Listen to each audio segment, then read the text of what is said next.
Greetings and welcome back to Room 303 and our chats with Emily as we are calling our readings through the poetry of Emily Dickinson. We are in the Johnson edition. We turn now to poem 453, Love, Thou Art High. Many have seen this poem as a companion read to the previous 452, The Malay Took the Pearl.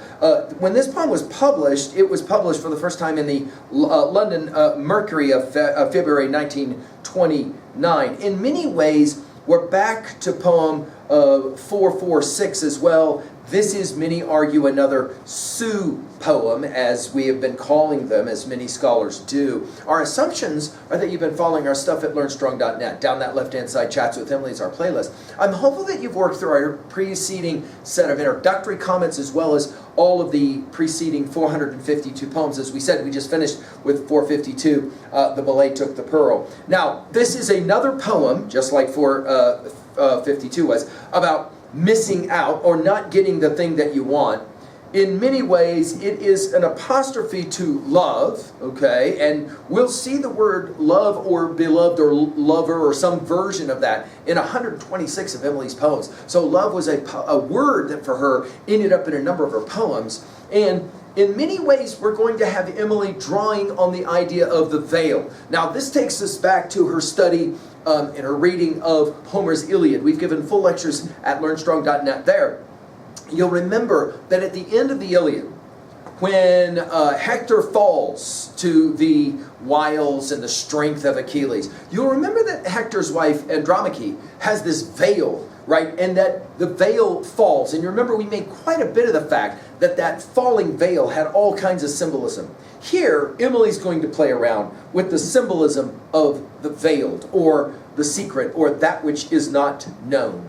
The way she says it is this: Love, thou art high, I cannot climb thee, but were it two, who knows? But we, taking turns at the Chimborazo, ducal at last, stand up by thee. Love, thou art deep, I cannot cross thee, but were there two instead of one, rower and yacht, some sovereign summer, who knows? But we'd reach the sun. Love, thou art veiled. A few behold thee, smile and alter and prattle and die. Bliss were an oddity without thee, nicknamed by God, eternity. Now, it is, I think, probably possible that Emily is making some reference here as well to a biblical reference or allusion of 1 John 4:8, God is love. And notice what she says right away about love. She will speak in the language of the religious aficionado with thou. Love, she says, thou art high. We've already seen the word love used in 28 poems to this point, and as we said, she'll use it a total of some derivation of it, 126 total poems. When she says high, this will take us back to poem 446. And you'll maybe remember in poem 446 that she said it this way. She'll say, and again, a possible Sioux poem, I showed her heights she never saw. Wouldst climb, I said. She said, not so. With me, I said, with me. I showed her secrets. We're going to get to the veils in a second, right? Morning's nest, the rope the nights were put across, and now wouldst have me for a guest. She could not find her yes. And then I break my life, and lo, a light for her did solemn glow, the larger as her face withdrew, and could she further know? Again, this idea of heights and going to the height, and of course we're going to get to the famous mountain in Ecuador in a bit. Notice, I cannot climb thee. Again, this inability to get the thing that she wants. But were it two, here maybe referencing Sioux, who knows? This takes us back to poem 79 with this who knows, but we. By the way, notice the colloquial who knows as in who knows. One of the reasons we named our series Chats with Emily is this kind of informality. Who knows, right? Taking turns at the Chimborazo. This is the one of the highest volcanic peaks in the Andes. By the way, Emerson references Chimborazo in his classic essay, The Poet, which possibly Emily will have read by the time she wrote this. And as well, Elizabeth Barrett Browning's Aurora Leigh will make reference to the Chimborazo as well.